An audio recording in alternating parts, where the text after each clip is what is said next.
Get out the insurance cards, get out the co-pays. The office is open, my friends. Brought to you by drroto.com.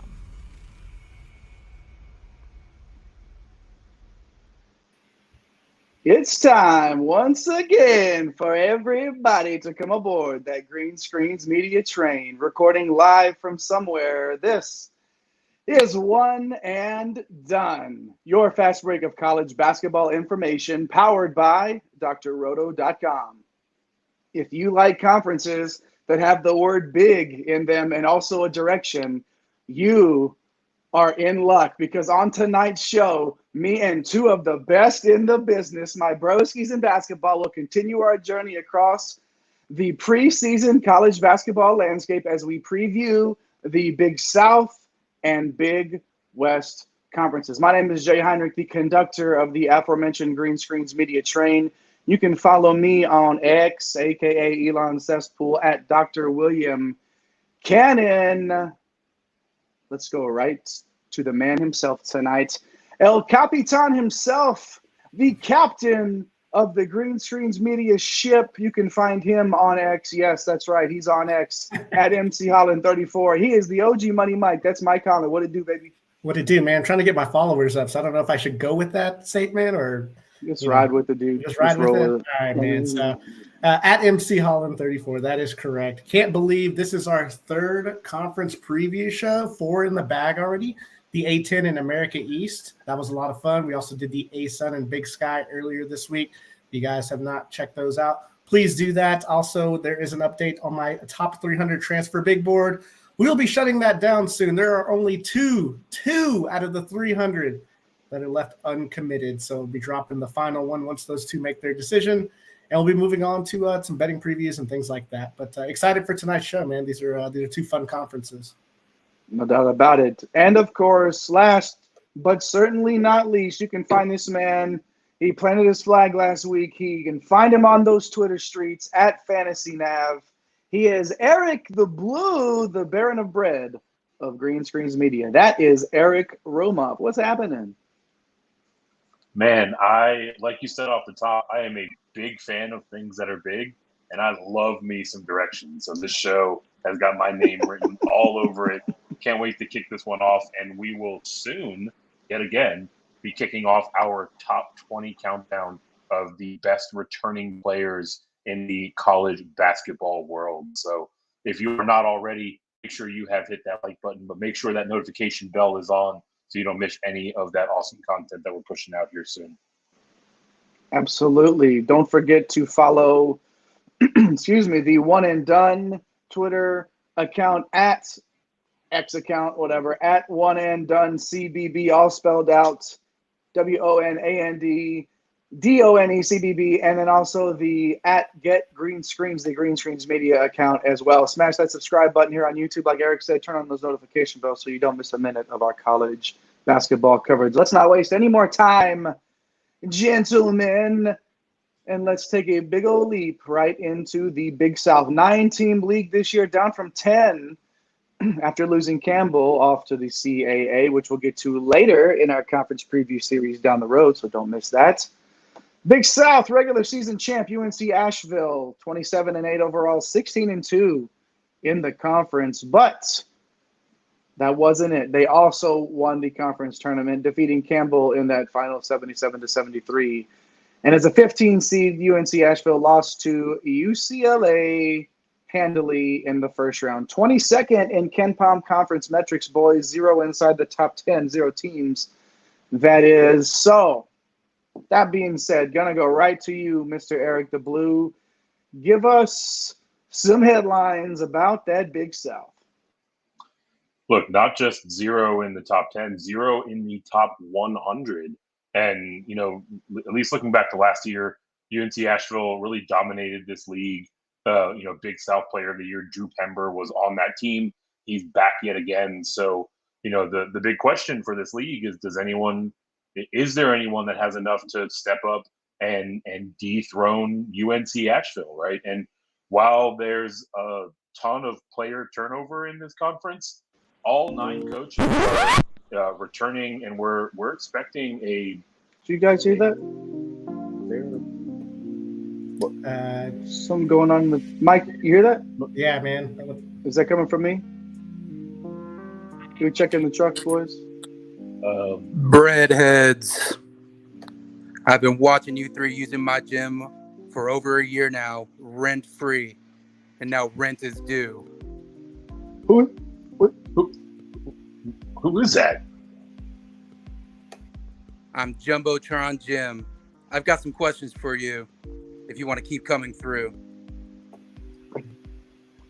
I get. Okay. I mean, we're gonna answer Okay. questions here. Like, is this really Doing happening a right show. now? What? Question Like, one. just sort of. I guess we're doing it. Okay. All right. If you're choosing a school in this conference, the best spring break destination, where are you going? I don't. The best spring break destination? What We should what's go to that? Eric with that. He's the spring break guy, man. You take all the vacations. What do you Yeah. think, Eric? I mean, I guess maybe Charleston, right? They've got Rainbow Row going on. I heard King Street is pretty nice. Although at Asheville, UNC Asheville, out in Asheville, they've got a bunch of breweries, a bunch of stuff to do outside. Maybe a little more of a chill vibe. I mean, I guess I'd go with one of those two. Well, I'm a legend on Rainbow Road in Charleston. Question two. What is happening? Okay. Silence. Which player has the best name in the conference? Well, I'm the name guy, I guess. Yeah, Jay's I'll on the take spot. this one.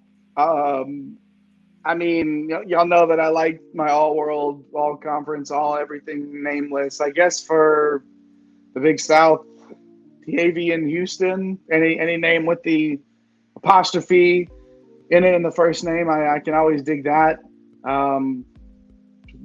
Michael Moore from Winthrop, I guess. I guess he's not making documentaries anymore. I went to college to play basketball. I don't know. Is that the no, but the absolute best, I guess. That's definitely it's Saxby Sutherland, like from Longwood. That's Saxby, no doubt. That's the best name in the conference. I get who Jumbotron Jim. I guess it's Saxby Sutherland.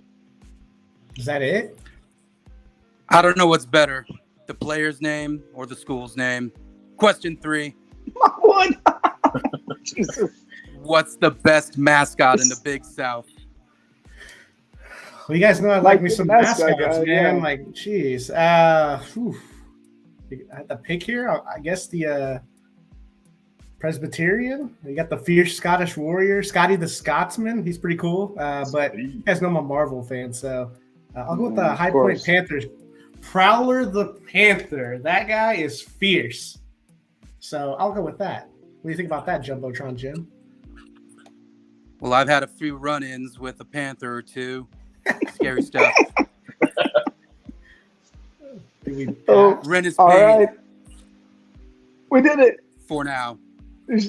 Oh, All right. all right. I guess. All right, I- Jim. Thanks for stopping by. I guess. Like, That was weird. Is anybody else Okay. terrified? I don't even. Where did he come from?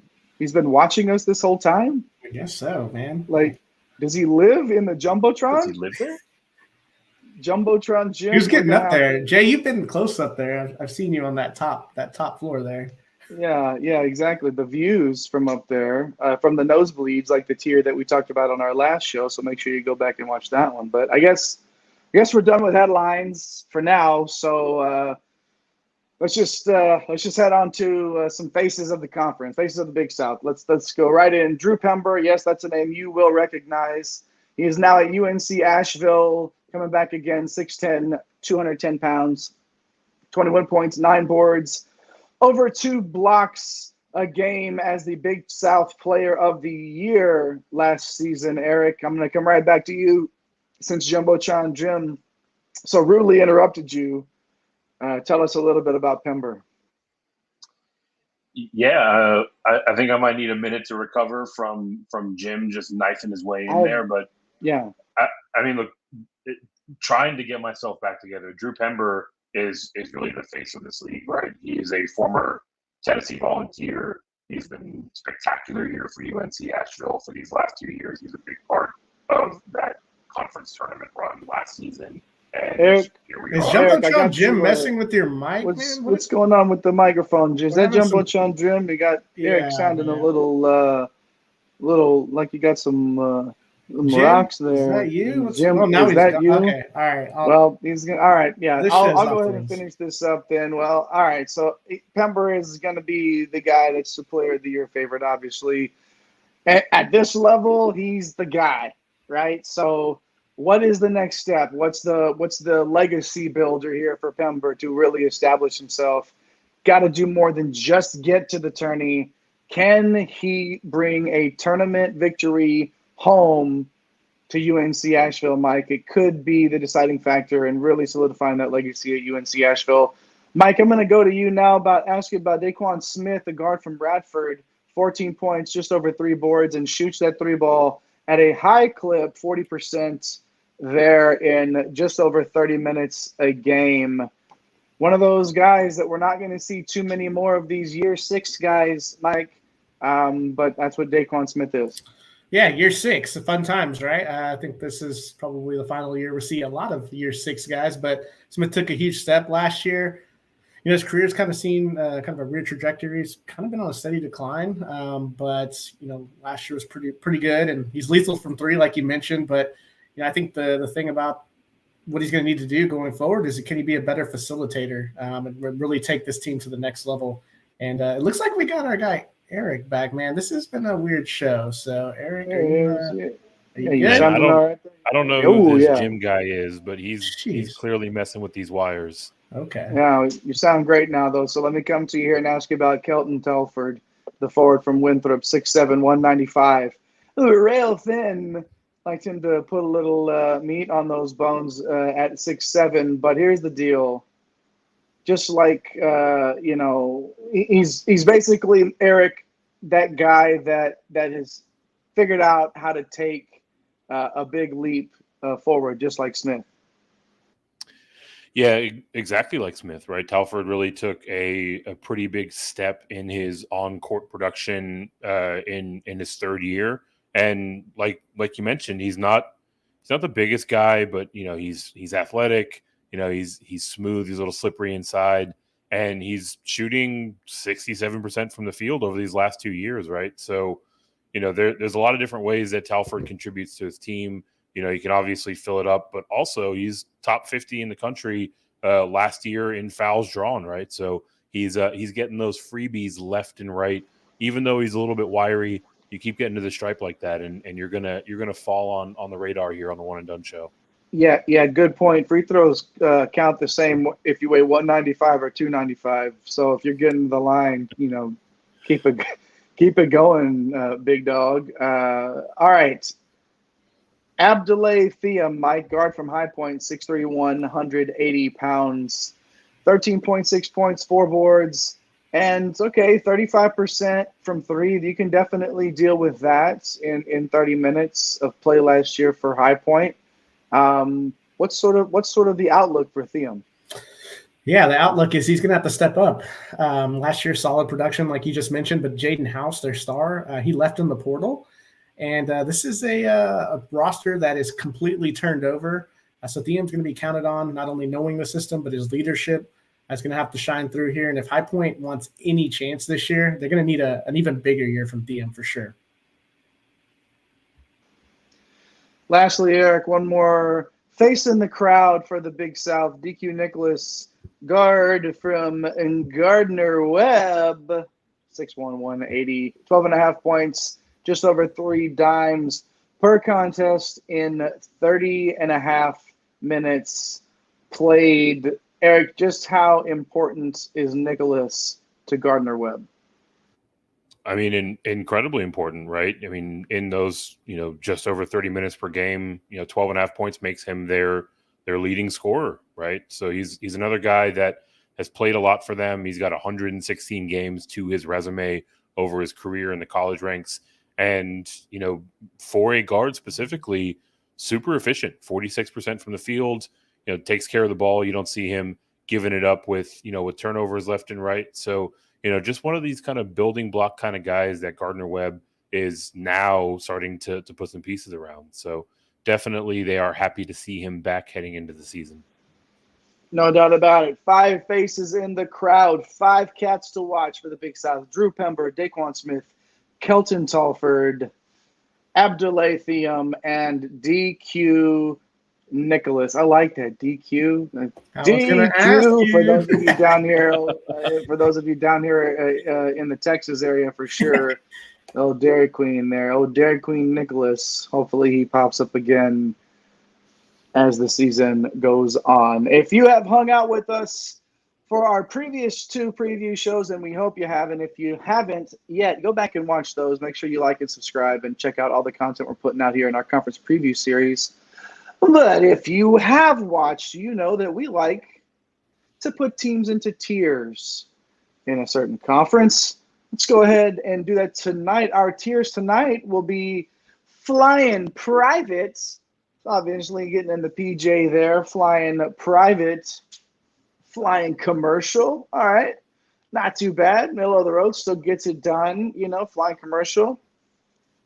Or bussin', which is not like bussin' like that fit is bussin', not bussin' like you're riding the bus. Okay, so you're either flying the private jet, you're flying commercial, or you're riding the bus tonight. Okay, so tonight for the Big South, our private jet teams, our guys in the PJ, UNC Asheville, Radford, and Winthrop. Flying commercial, Gardner Webb, High Point, Longwood, and USC Upstate. And bussin', Charleston Southern and Presbyterian. Eric, I want you, if you can, sir, do us all a favor. Talk about UNC Asheville, Radford, Winthrop, those teams flying high, jet flying, kiss stealing, wheeling dealing in the Big South. Tell us a little bit about those 3 teams in that top tier. Yeah, these 3 teams are pretty distinctly up top, and pretty distinctly at the top of the list is UNC Asheville, right? This is a team that pretty handily took care of business in this conference last season, and fast forward to this year, they're probably the biggest favorite to win any conference out there. If they're not, they're certainly close to it, right? We've talked ad nauseum at this point about Drew Pember, far and away the most talented and skilled player in the conference, should be a shoe-in for Conference Player of the Year, assuming everything breaks the way that it should. And they go out and add another key down transfer, just like Pember from a few years ago. Go out and get Greg Gant from North Carolina State.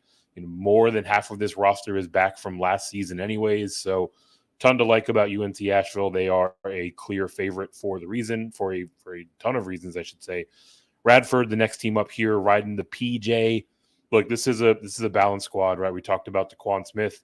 Brian Antoni is another guy that averaged double digits for them last year. So pretty solid building blocks here for Radford, and they have a ton of continuity, right? A bunch of guys returning, a lot of guys that have seen plenty of minutes playing together. So clearly has Radford up here in the top tier. And the last team in the PJ is Winthrop. This might be, one of the more dangerous teams to kind of emerge from the bottom of the conference last year, right? Absolute pile of talent returning to this team. Talked about Talford earlier, but 3 other guys that played 30-plus minutes.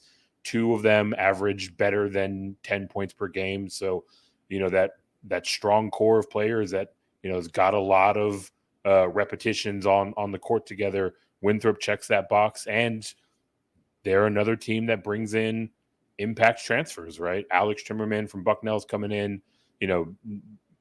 If he hits his upside, if this core continues to, stride together, I think we're looking at a team that at least can be a threat to UNC Asheville at the top of this conference, right? Winthrop was 10-8 last year. Feels like the momentum's really kind of building in their direction. And, for me, there's a pretty distinct tier break after these top 3 teams. Winthrop's balance across that entire roster really sets them apart from anybody else below them for sure. Mike, Those are the three teams riding that private jet, Rolex wearing, woo, kiss stealing, woo, wheeling and dealing, woo. All right. Now let's take a step down. Me personally, these are not, not getting paid to say this. I fly Southwest usually. Sometimes you like to maybe go Delta if you want to pick a seat or something. American, that commercial though, right? We're flying commercial now, guys. We're in that second tier here of Gardner Webb, High Point, Longwood, and USC Upstate. All right, Mike, I guess tell us a little bit about these guys that they don't get to take the private terminal all the way around, and then like those two jabronis did where they drove the car all the way across the tarmac and across the things. We're not talking those. These guys are in the airport flying commercial like the regular folks. Tell us about them. Yeah, Gardner Webb experience to get DQ and Nicholas back, but I just don't think the roster has enough upside. So they're going to fall under that mid-tier, that commercial status. High Point, kind of a complete unknown outside of Thiem, right? We talked about it, whole new roster, 8 transfers, 2 freshmen coming in. That is a lot of unknown. Longwood, they kind of fall back just a bit from a talent perspective. It feels like just more teams in the conference got better. And then Upstate, they've got some solid young talent.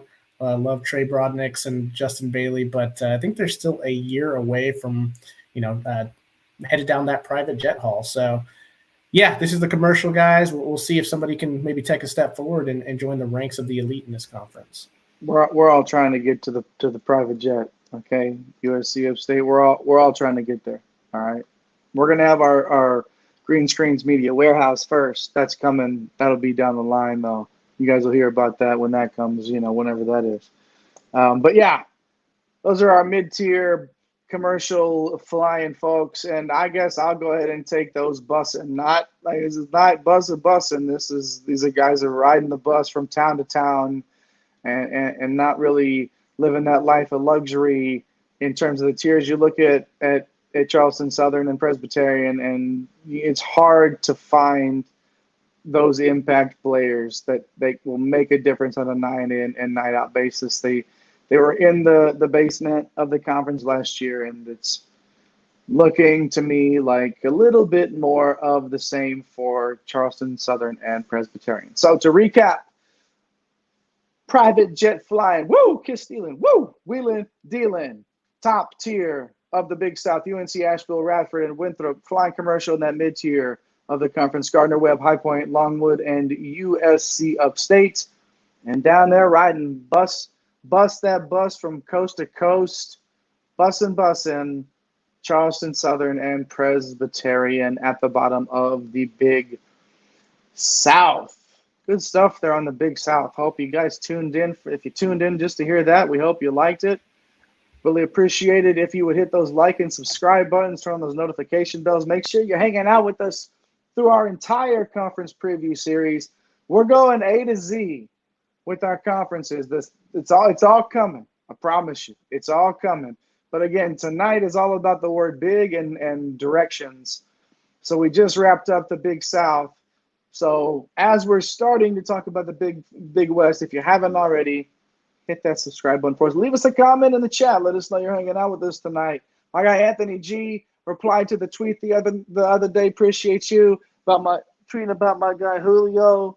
He's like best baseball player on the planet for the last month. Here we go, looking at the purple refractor rookie card right there. No big deal or anything like that. No big deal.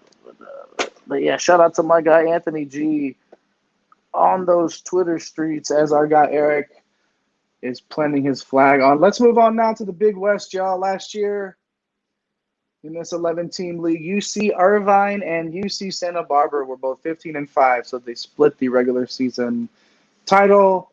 The conference tournament winner, though, and the bid to the old big proverbial dance, UC Santa Barbara beat Cal State Fullerton in the final there.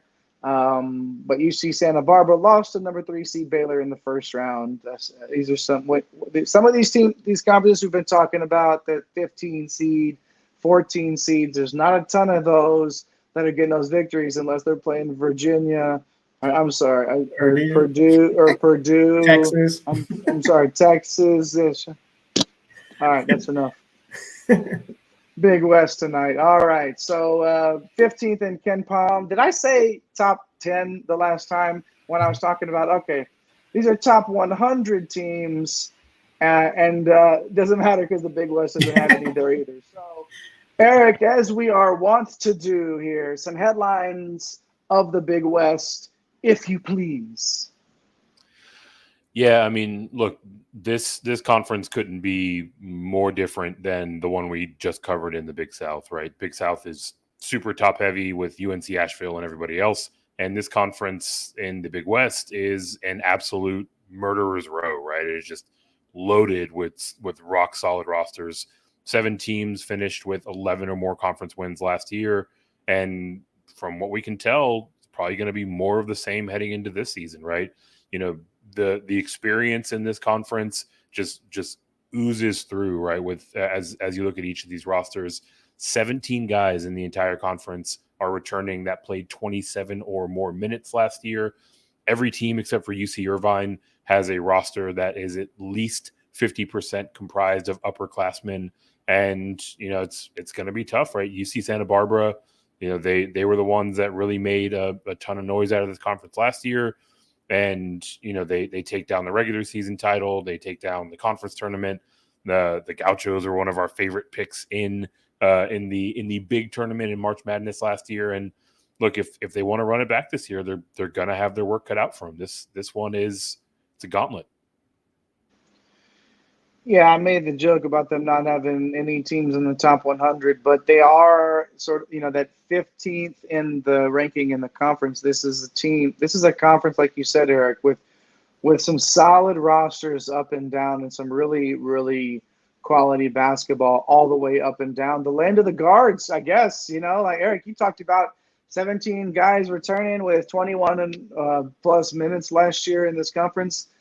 15 of those guys are guards. That is, the guard play in this conference is going to be something to watch, and that makes a difference come tournament time. They have some experience. If UC Santa Barbara can keep it rolling, and it's going to be tough though. It's going to be tough to make it through the grind of this conference and pull off that double like you mentioned. But why don't we go ahead and talk about some of those guards here now? And let's not bury the lead here with this conference. It's the guard. It's the land of the guards here. So, Mike, Elijah Pepper from UC Davis, 6'4", 200. Like that size for sure. 22.5 points, 6 boards, and 3.5 dimes. Give me that all day long, please, Mike. And not the player of the year. That's crazy. But yeah, Pepper, man, took a big step forward with his efficiency. Got it up to 45% from the field. Top 50 in fouls drawn. What's scary was he wasn't even that great from 3 last year. He connected 37 and 45% in previous years. So there's some upside, which is really scary. I don't know. I can't say that he'll push for 25 points per game, but there is some meat on the bone there. And he is one of the top scorers across the entire country and a fun one to watch. Yeah, but he wasn't even the player of the year, like you said. That was a Jay Mitchell from UC Santa Barbara, 6'5", 190. Bringing it, just beautiful. So nice to watch. Silky smooth guy. And like I was alluding to, Mike, the reigning Big West player of the year. Yeah, just a silky smooth player. He really attacks the rim, 50% from the field. I mean, look at the size on these guards that we're talking about. It's not going to slow down as we go through this list. Not a great year from 3, under 30%, but you love it. 16 points, 5 assists. If he improves his 3-ball just a little bit, I could see him being player of the year again, and he's definitely going to battle Pepper for that spot. So it's going to be fun to watch that as we go through the conference season. Yeah, Mitchell and Pepper are probably going to be back and forth. But Bryce Pope from UC San Diego is also, hey, don't forget about me over here. Again, 6'3" guard. Like you said, Mike, they're living 6'3" and above in this conference. These guards are 18.5 points, 4.5 boards, over 1 steal per game for UC San Diego, Mike. That's Bryce Pope. Yeah, I mean, with Pope, man, the biggest thing with him, I mean, he's just a great shooter. The last 2 years, oh, you guys got me? Okay, Yeah, you're good. I got cut off there. You're good. Man, Jumbotron Jim tonight, man. Like maybe I'm just still What shook is by that. happening? So You might we be. saw him take down Eric. I feel like I've got the red dot. So all right, I'm trying to focus and get through Pope, man, because he's a great shooter. Would love to see him work on his facilitating, but 4.5 boards for a guard. That's pretty solid. So he can get it and push the ball up the floor. He rarely comes off the floor, and that's because he's never in foul trouble. So you like that, right? Especially as a DFS player, those little handsy fouls, you don't like to see those. But Pope stays on the court, and he's a good shooter, and I expect him to challenge for a 20-point per game season. I mean, next 6'3", 190 here with Marcus Tahona, from Long Beach State here. 14 points, 3 boards, 2 dimes. Somebody that used to have, used to be a Power 5 guy, has found a home at Long Beach State, Mike. Just another really solid guard. Is that the LBC? Well, Tushonis there, man. You love to see the old down transfer there. Entering year 5. Another theme from these guys that's kind of weird, though. He's down from 3 last year, shot 26% after shooting 36% or better in his first 3 years. So 14 points per game, and didn't even knock down his 3 balls. So he could put up a big year if he's able to knock down some of those threes, get it closer to 35%. That's pretty scary, as well as coming close to 30 minutes a game this year. He played less than that last year. So I'm expecting some big things here in year 5 for him. Lastly, one more for us to watch in this guard-heavy conference. Max Jones from Cal State Fullerton, 6'5", 205. 40% from 3, getting it done. All these guards, they do a lot of stuff really well, but they all have like one thing that they do extremely well and sort of to help carry their weight on their teams. Jones shooting 40% from 3 there, 12.5 points and 2 dimes, Mike. Yeah, just a great first year in D1. I'm going to keep saying it, man. Another big, strong guard. It's going to be a lot of fun watching these guys go at it night in and night out. We're going to talk about it a ton this year because I can see this team or this conference really pushing for, 13th or 14th, doing even better than 15th with all this talent coming back. And, yeah, he can stretch the floor, obviously. Would like to see him do a little bit more on the defensive end with that size. But, yeah, just overall a really nice player for Cal State Fullerton. A guard-heavy conference. Here are 5 guards to watch: Elijah Pepper, Ajay Mitchell, Bryce Pope, Marcos Tushonis, and Max Jones. Keep an eye out for these cats for sure. Some big physical guards that can all either score the ball around the rim, shoot it from deep. It's just a fun conference to watch. You love that experience guard type of a conference. I think it'll really make a big difference. And like you were saying, to sort of take a leap up a couple of notches in those rankings. Nobody would be surprised. It's time once again for the tiers. No, not the tiers. Not those tiers. Not the tiers that I'm going to have tonight as I'm trying to calm myself going to sleep, thinking of Jumbotron Jim interrupting my dreams and making me answer questions about teams from the Big South. Like the name question was great. Like, happy to do that, but that's very scary. I have a feeling that's not the last we'll see of or hear, I guess, of Jumbotron Jim. But let's move on to these tiers now for the Big West. Remember, 3 tiers up at the top: Flying Private, those PJ Jet setters. Flying Private at the top. Flying Commercial, the mid-tier. And, of course, Bussin', not Bussin'. This is Bussin' riding that bus around. Flying Private, Flying Commercial, or riding that bus. Of course, Flying Private, Long Beach State, UC Davis, and UC Santa Barbara, as we mentioned before. Flying Commercial, Cal State Bakersfield, Cal State Fullerton, CSU Northridge, Hawaii, UC Irvine, and UC San Diego. And just like in the Big South, just 2 teams down here in this bottom tier, Bussum, Cal Poly, and UC Riverside. So, Eric, you're going to do us the favor again of telling us about those, trying to keep those Gators on their feet down, flying privates. Tell us about that top tier out west.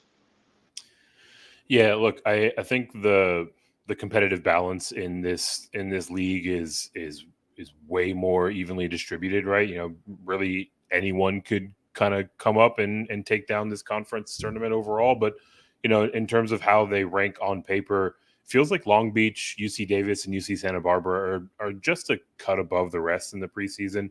I'll start off with Long Beach. I mean, they're just a super balanced squad, right? Like their big man, Lucina Traore, is back, averaged a double-double last year, 12 and 10. And they have 10 players in total, Traore being one of them, that are returning with a fair amount of experience. So just top to bottom, it feels like Long Beach can, withstand deep runs. They can switch and make the adjustment because they have so much experience. UC Davis has some crazy firepower, right? They've got the top scorer in the league in Pepper. We talked about him just a moment ago.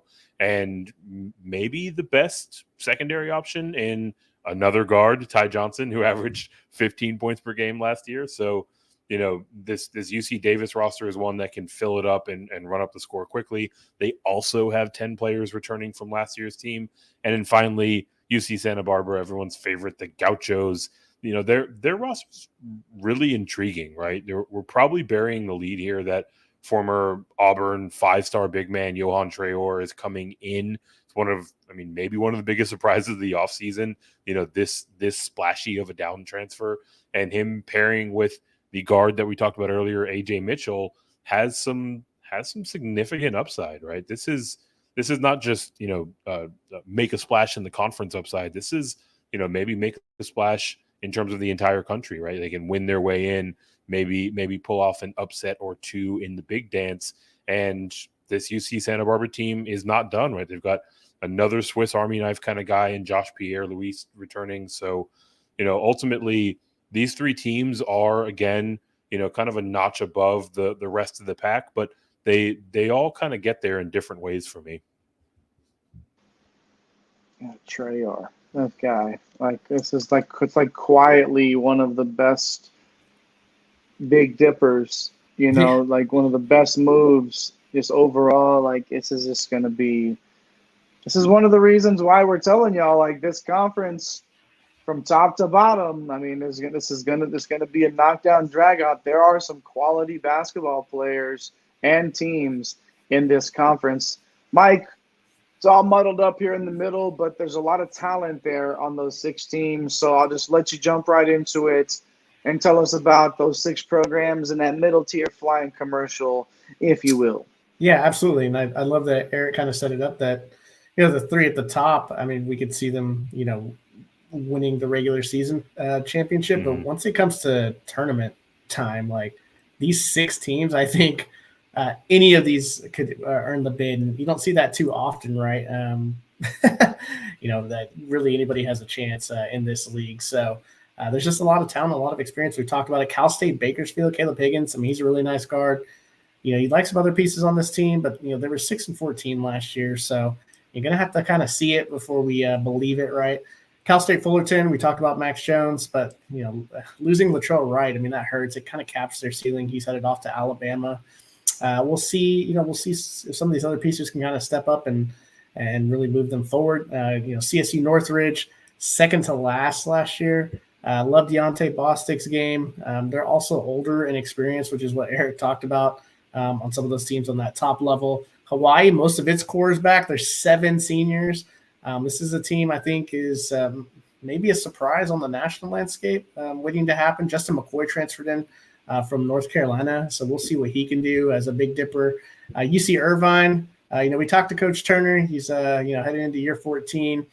It's pretty tough when you lose your 2 stars to the portal, but he gets 10 guys back, so hoping to have one of those 10 fill the void there.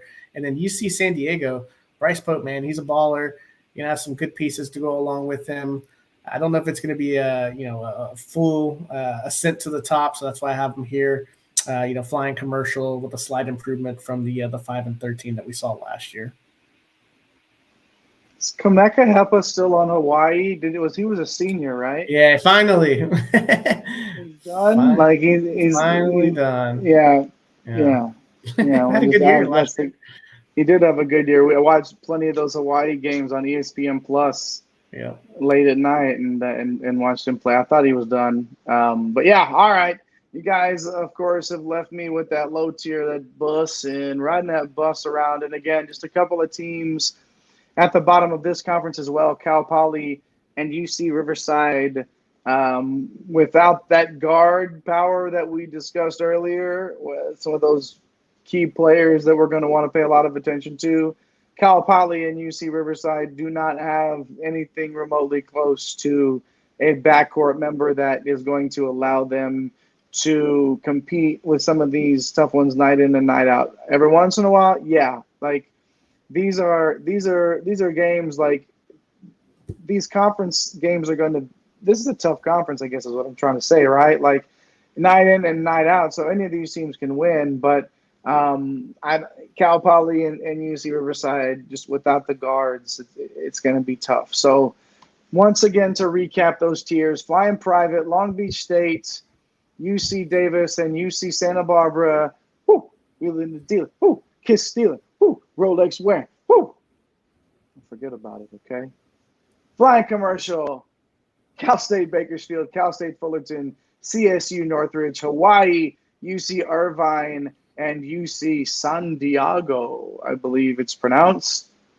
And of course, riding that bus around, just like on when they took the plane away from the Indians back then in Major League, and they made them ride the bus around. That's basically what Cal Poly and UC Riverside are doing. They're leafing through the seat backs in front of them, looking for Hardy Boys mystery novels or something like that. I guess, Jay, there's only one thing left for Cal Poly and UC Riverside to do. Win the whole thing. Yeah, that's right, baby. Don't you forget it. Don't you forget it. And don't you forget that that's a wrap. The Big South and the Big West, all you can handle of those two conferences. Thanks for hanging out with us. Make sure you hit those like and subscribe buttons. Make sure you get over to X, get on X, whatever it is, however you want to approach X. Follow me, the conductor of the aforementioned Green Screens train, at Dr. William Cannon. Follow him right there in those Twitter streets, on him, at him, in those streets, whatever you want to say, at Fantasy Nav. And then, of course, El Capitan himself, the captain of the Green Screen ship, at MC Holland 34. Also, our guy at The Real Napier, Chris Napier, doing stuff behind the scenes, getting tweets out. We're going to have to – I wonder if he was in the studio watching and seeing what happened with Jumbotron Jim tonight. I'm going to have to try to figure out if he had a lead on that. But either way, thanks for watching. Don't forget to smash those like and subscribe buttons. Leave us a comment. Take care of yourselves. Take care of each other. And don't forget to get this bread. Thanks for stopping by the office. Get your fantasy prescription by subscribing to the channel and checking out drrodo.com. And until the next visit, be well and take care.